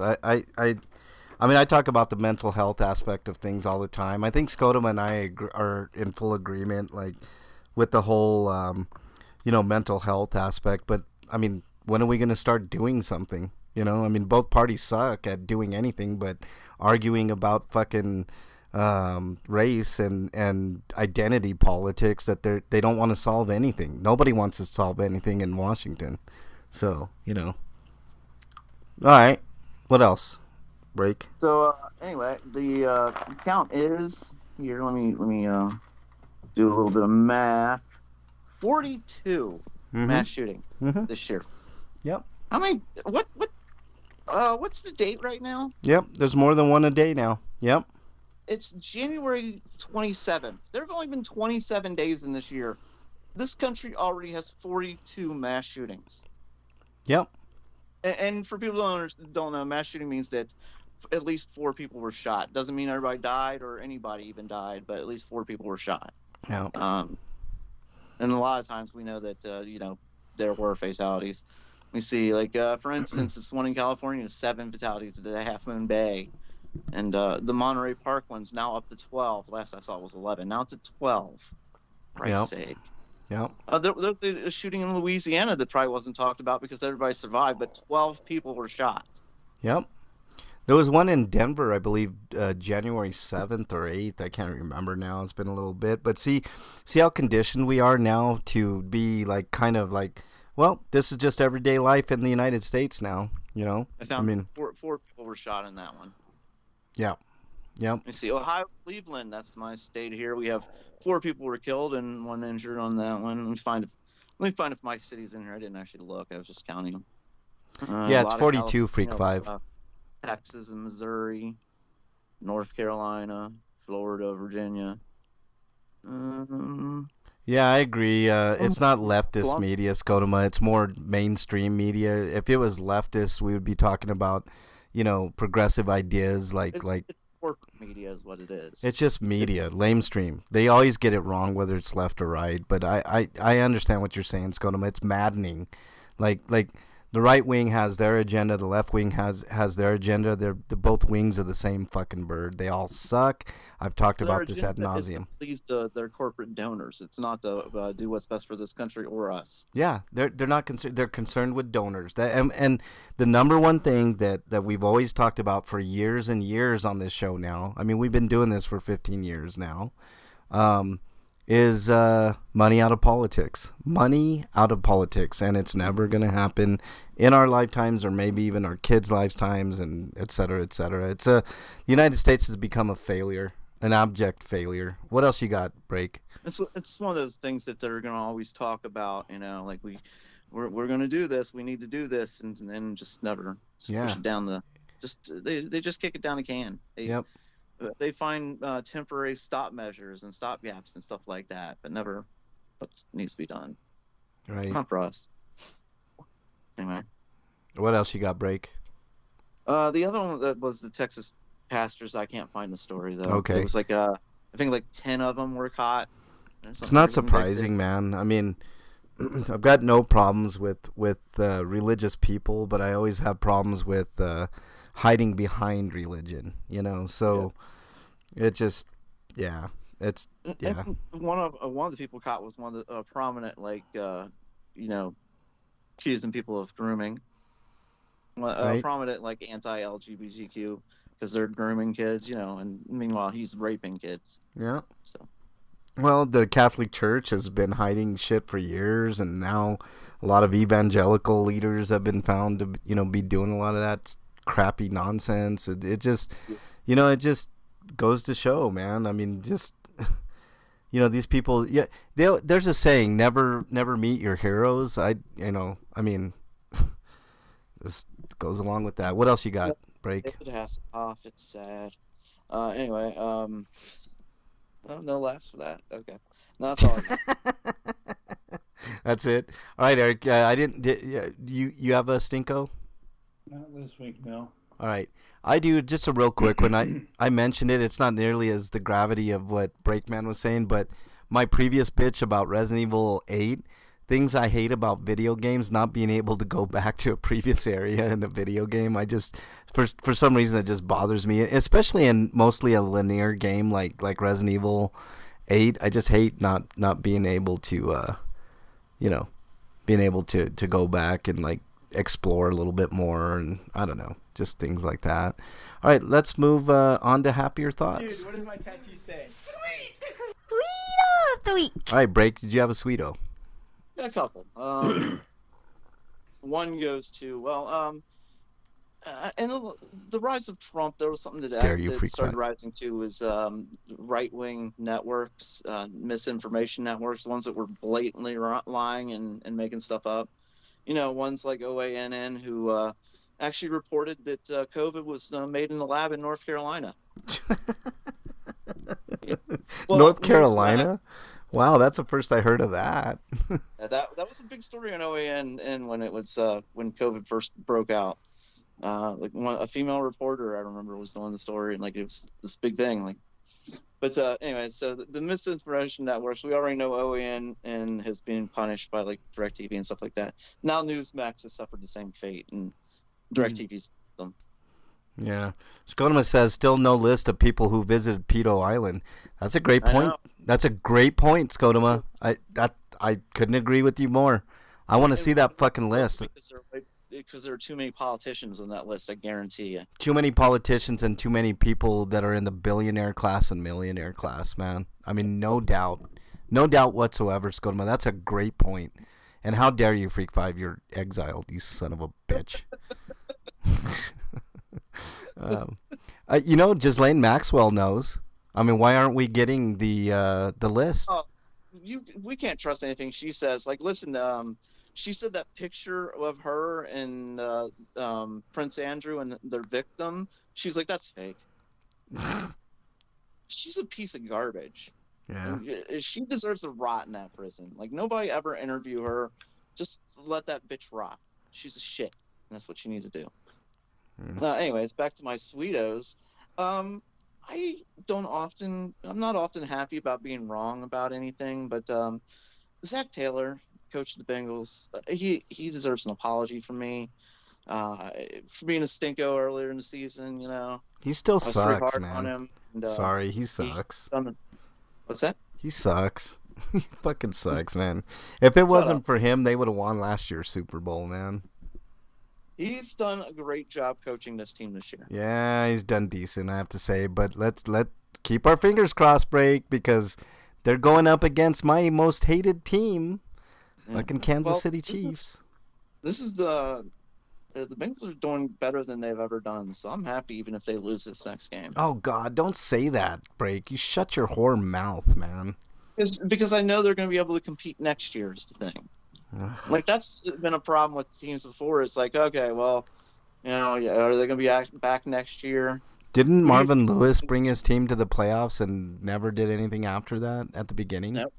Nope, not at all. Yeah, like he did 5 years in a row one time, and then he's such a bad coach. He found ways to lose against teams like the Chargers. Yep, and the Chargers are choke artists, man. Just see their game this year against Jaguars.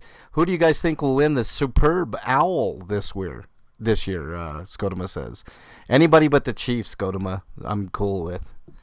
They can. Right now, the monster team seems like it's Philadelphia. I hope any team that goes up against the Chiefs wins. The Chiefs. So the Bengals are after the Bengals beat them, it'll be Bengals versus Chiefs or Bengals versus Eagles in the Super Bowl. I think San Francisco's. Honestly, I think San Francisco's going to win that game, man. Yeah, I don't know why. They're going to steamroll San Francisco. Nope. I'm. There's no way it's going to be a steamroll. Not a chance. Not a chance in hell. I think San Francisco's going to win that game. I think it's going to be a repeat. You're going to get a chance at redemption there, Breakman, for the 80s. Yep. Revenge for the 80s. Yep. Like the Broncos went on a revenge tour when they won their first Super Bowl. They beat I think it was the Chiefs, the Steelers, and I don't know, some other team that gave them a hard time. I hate the Steelers. I can't stand the Steelers either, but I can't stand the Raiders and Chiefs, man. They're in our division. How do you feel about the Ravens? I hate the Ravens. Yeah, see? Anybody in your division you hate, right? Cleveland, I just feel bad for mostly. I know, Cleveland. Everybody feels bad for the Browns, man. I mean, they're the Browns, you know? But, yeah.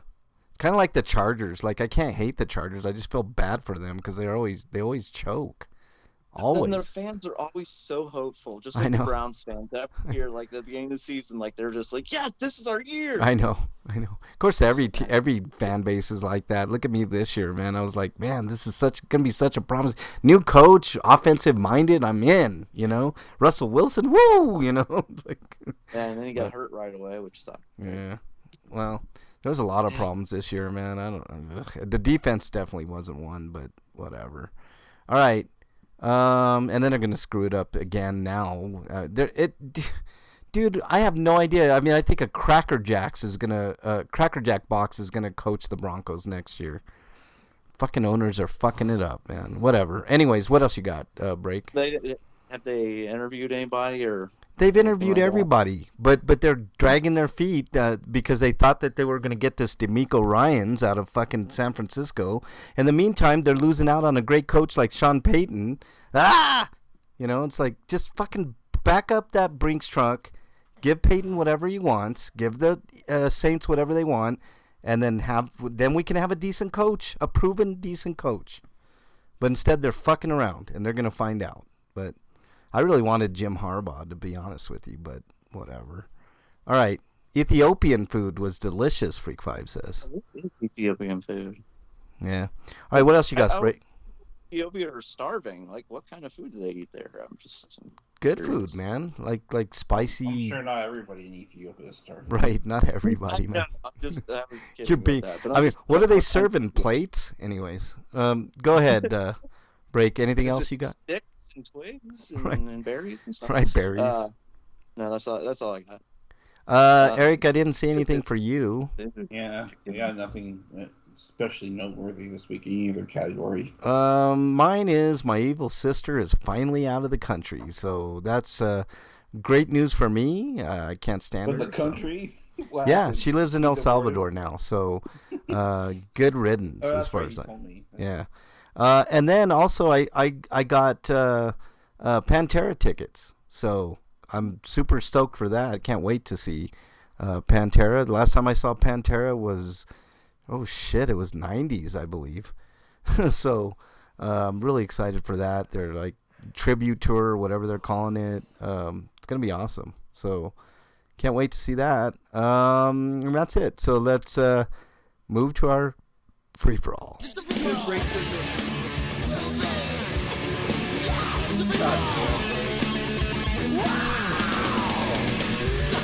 House should be dropped on her break, man. Son of a bitch. Her feet can crawl like a wicked witch of the west.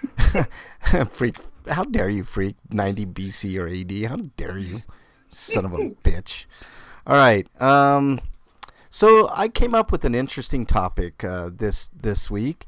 And we could do this real quickly. It doesn't have to be, this long drawn out thing. But I thought about Pantera and how badly I've been itching to go to this tour. And when they first announced the tour, they didn't announce Denver as a site for their tour. Yeah, Skodoma says, "Wah, suck it." Yeah, that's it.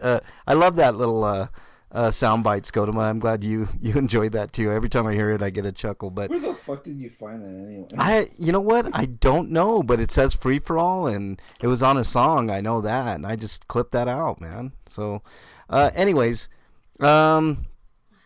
so I thought about Pantera and how, like, if I was a millionaire and they didn't come to Denver, I would have flown, I don't know, California or somewhere. Maybe I could have picked up Skodoma and we both could have went and seen Pantera, but, or New York or wherever, to see Pantera. So my question to you guys is, if you had unlimited money, which band, past or present, and it could be anything. It could be a symphony. Like, I know, Eric, you're into a lot of the symphony, Final Fantasy stuff, whatever. I'm not really in the mainstream Western music. I know, so I'm opening it up to anything, Eric. Just listen. If you had unlimited money, which band, past or present, or musical act, whatever you want to call it, would you pay top dollar to see? If money was not an option, who would you guys go to see? And they could be a band that's not in existence anymore because of deaths or whatever. What band would you pay top dollar to see? And I'll start with Eric. Go ahead.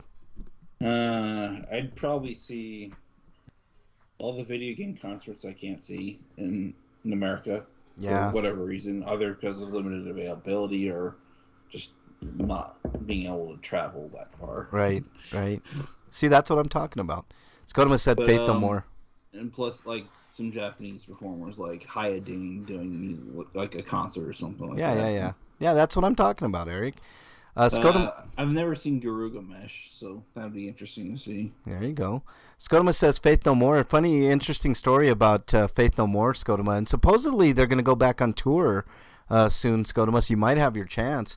I was going to see them with Metallica and Guns N' Roses at one point, but right before that they broke up.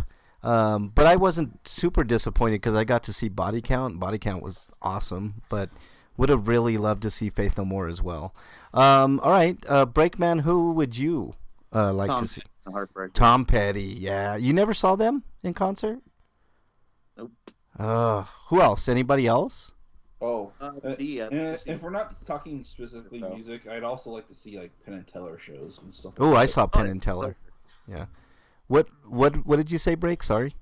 I'd love to see the D, but the last time they were, I think they went to Columbus or something. The tickets were like $250. The who? No. And speaking of like expensive tickets, I'd love to see the Stones. Like, that's got to be an awesome show, Yeah. But I paid like $2 billion. Yeah, I paid almost $200 for tickets to see Pantera. That I had a little extra scratch, so I was like, "Fuck it, I'm never gonna get an opportunity to do this again." So I couldn't not do it. You know what I mean? So yeah, I paid it, but I got good seats, and I had meet and greet seats. You know how much? Okay, it sounds outrageous, $600 for meet and greet passes on the floor, Breakman, but if you look at like how much those tickets are going for now, I probably should have just bought those tickets and sold them. You know what I mean? Like sold those ones and just went to the bought the other tickets and But anyways, yeah. Freak 5 says Cranberries or Tenacious D. Yeah, that would have been cool to see the Cranberries. I want to see the D badly, very badly. Yeah. I'd like to see ZZ Top before Dustin died. Bet you would like to see the D Breakman. What ZZ Top? Yeah, that would have been another good one to see before. I think that like 2 of them passed away, didn't they?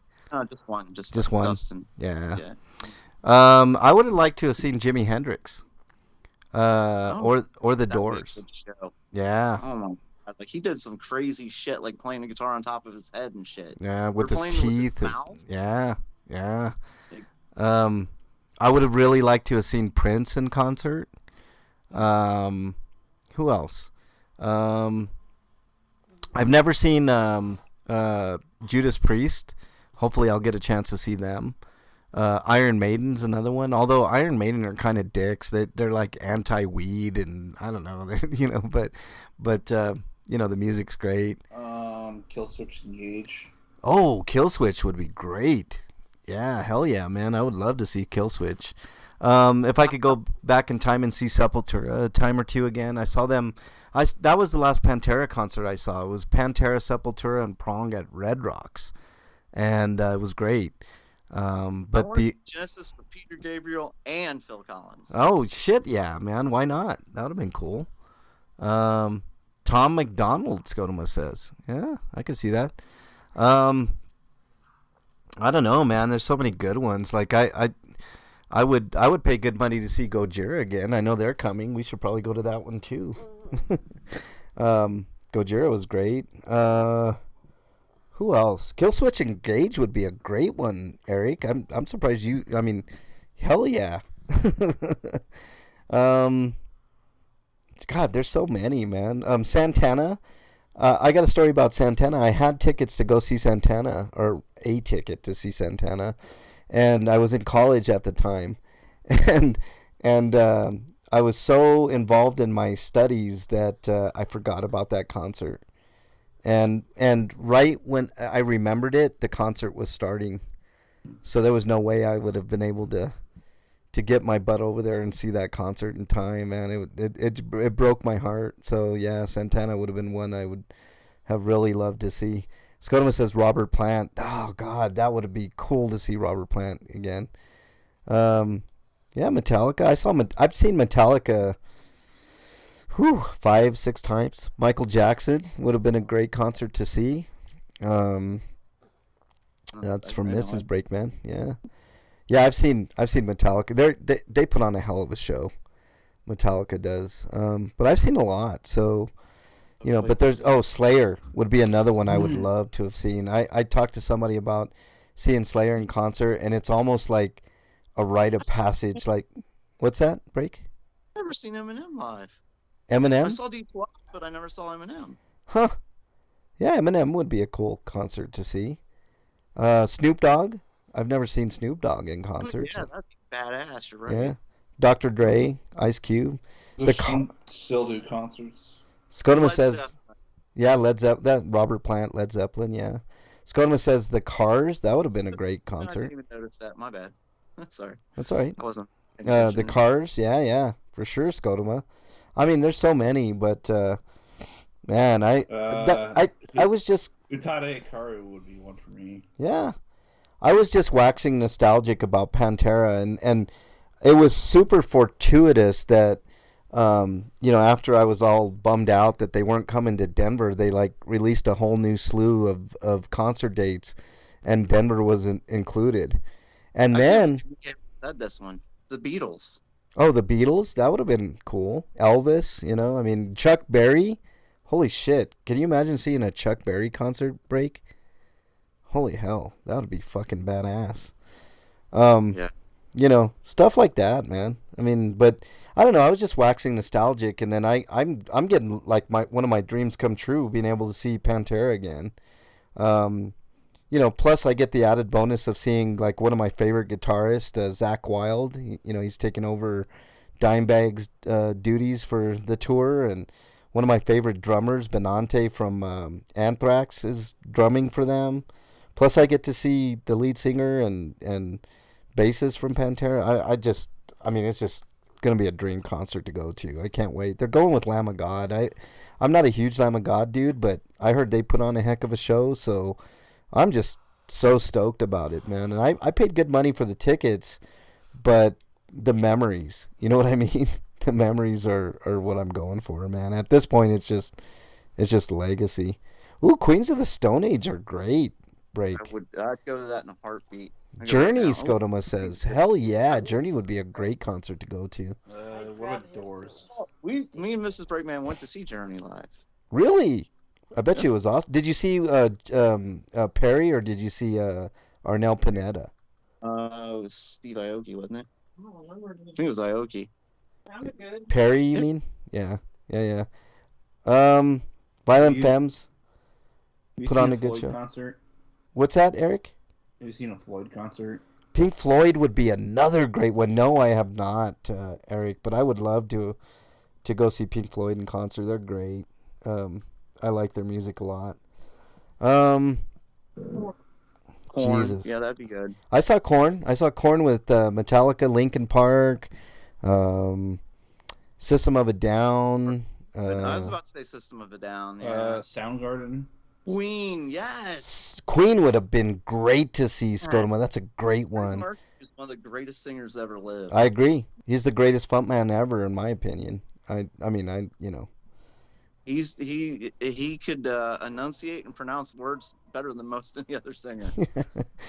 I want to be free. Yeah. That would have been a great concert, Scotoma. Queen was fucking badass, man. Great front man. We should do a tournament with best frontman ever. That'd be fucking badass. But speaking of tournaments, starting next week, y'all, Aerosmith, yeah, you can see Aerosmith anytime you want. Break, go to Vegas, man. They have a residency there. Yeah, go see them, man. I mean, take a weekend with the. Live in Vegas City. Yeah. Go take a weekend and go see Aerosmith, man. You know, while you can. Aerosmith sucks. Sorry, I know that's controversial, but they suck. Anyways, what about Run DMC? Ooh, Run DMC would have been great. Danny Ocean? I don't even know who that is, Scotoma. Danny Ocean, that name's familiar. Now, Billy Ocean. I'd like to see Billy Ocean in concert. That's what I was thinking of, is Billy Ocean. Yeah. I mean, that's what... Speaking of tournaments, next week, guys and gals out there, we're going to be running 2 tournaments, but, well, each in succession. So we'll do one tournament first. So these are like mini 32 bracketed, quote-unquote, teams. But the first, I don't know what the first one is going to be, but it's going to be one of 2 things. It's either the cutest video game character of all time or the hottest character of all time. Now, there are male and female in the hottest characters of all time, so nobody's going to be left out. The cutest, I think, is a little just, a hodgepodge of everything, because, like, certain characters that are cute are androgynous. You don't know if they're male or female, but I think that it's going to be a ton of fun, and I'm hoping that these mini tournaments do really well. So I hope you guys join for that. House of Pain, Scotoma says. But didn't they only have one song? No. That's the thing. Like, not these so-called one-hit wonders, Breakman. Like, they have multiple tunes. Just nobody ever bothers to like. Oh, I'm kidding. Like, that's only one other song I know. I know. I was thinking like Biggie and Pac. Like, they've got so many hits. Like, Freak 5 says Slick Rick and Dougie Fresh. Oh God, NWA back in the day. Freak 5, like, to see those guys. Yeah. Like, if Eazy-E was still alive and they did like a reunion tour. Oh God, that would have been awesome. That would have been a. I'd love to see them. Ooh, Wu-Tang, yeah. Even without the old dirty bastard. It's just sad, but Yeah. The rest of them are. Well, we are like fantasy booking here, so. Right. I mean, bring them all back. You're right. So yeah. Fine. So, Big Baby Jesus. And they're finalists, by the way. Yep. Big Baby Jesus is back. He's alive. Yeah, exactly. So I think we had a ton of fun, man. We're gonna have tons of fun next month with the two concurrent tourneys that we're gonna do. I think we're gonna do 2 rounds, every week, so we can get through both tourneys. It's gonna be a ton of fun. I hope you guys enjoy it. Something a little different next week. Even though it's tourney style, it's just mini tournaments. Zapp and Roger would be great. George Clinton. God damn, Breakman, you're coming up with some good ones, man. Yeah. So I hope you guys join next week. I think that's all we got. You guys have anything else for this week? Oh, I do have something. I almost forgot. Oh. How dare you, Breakman? How dare you? A little tune that you wrote for the show. I like it. I like it, man. All right. Eric, you have anything else before we take off here? I'd just like to mention that Wakanda Forever is going to be on Disney Plus next week. Oh, that's cool. I'll get a chance to check it out finally. I've been kind of waiting to watch Wednesday. that. Yeah. I'm so far behind on MCU now. I'm still waiting for. I still haven't seen Spider-Man No Way Home. How? What? Really? What's wrong with you, I'm Break? that far behind. Yeah, I know. Jesus. I know. Break, man. God damn it. You're exiled for that. I don't pay to watch it. I want it to come to some streaming platform that I would pay for. It would probably just be Disney Plus if it came out anywhere, Why? They don't own it. I know. Well, they did it in conjunction with Sony, so, But anyways, come to Disney Plus. just quit being a cheap bastard and rent it, man. It's like $3. Jesus. Oh, Go on Vudu, pay like $5. I know, you cheapo. Damn it. I think you can even buy it now for like 10. Jesus. All right. Anything else, gentlemen? I like being cheap. So do I, but damn. Maybe we should rename you to Cheap Man. Cheap. Scotoma says Watsky, Atmosphere, and Sage Francis. I don't know any of those, Scotoma. I'll have to check them out after the show. Brother Ali. I've heard of Brother Ali. Gorillas. I've always wanted to know how a gorilla concert would be. Yeah, me too. It's like Gorillas would be awesome to see, man. I heard they put on a heck of a show. But they're an amalgamation of people from other groups. I also listened to a Dead Mouse concert. Oh, Dead Mouse, yeah. The one dude is constant, and he brings in all these other musicians all the time. Yeah. I forget his name off the top of my head, but yeah, we already saw Huey Lewis. Ooh, Huey Lewis would have been great. But he does beats, so that's all I need. I'd like to see Skid Row again. I know they still tour, but nostalgia factor. Guns N' Roses is always fun to see, but all right, that's all we got. Stay safe this weekend. We want to see you back here next week. Until then, we're out. Later, everybody. Oh, shit, wrong one.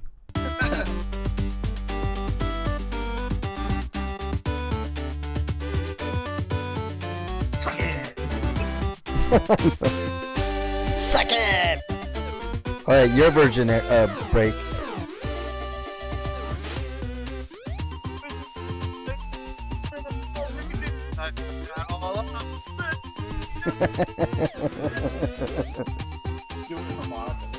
I know.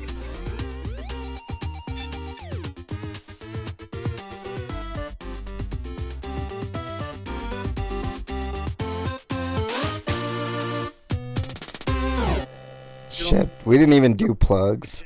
That's how it goes, I think. We didn't do plugs this I week. don't care. I know. I basically kind of already did it. I know. Yeah, nobody did plugs, but that's okay. Hey, everybody in chat, thanks so much. Freak5 and Scotoma, thank you so much for being here every single week. You guys are absolute champions, except for maybe Freak5. No one goes to my Patreon anyway. I know. O1Ella was in there, Alicidra, another TV viewer, Discord streamer community, which I believe is a bot, Drapsnat, Kata, and Lily Tuff was in there. So thank you all for being in there, even if you were just lurkers. Oh, and Scotoma and Freak5. Thank you guys for just being absolute champions for being in here. But, really appreciate it. You guys rock. Later, everybody.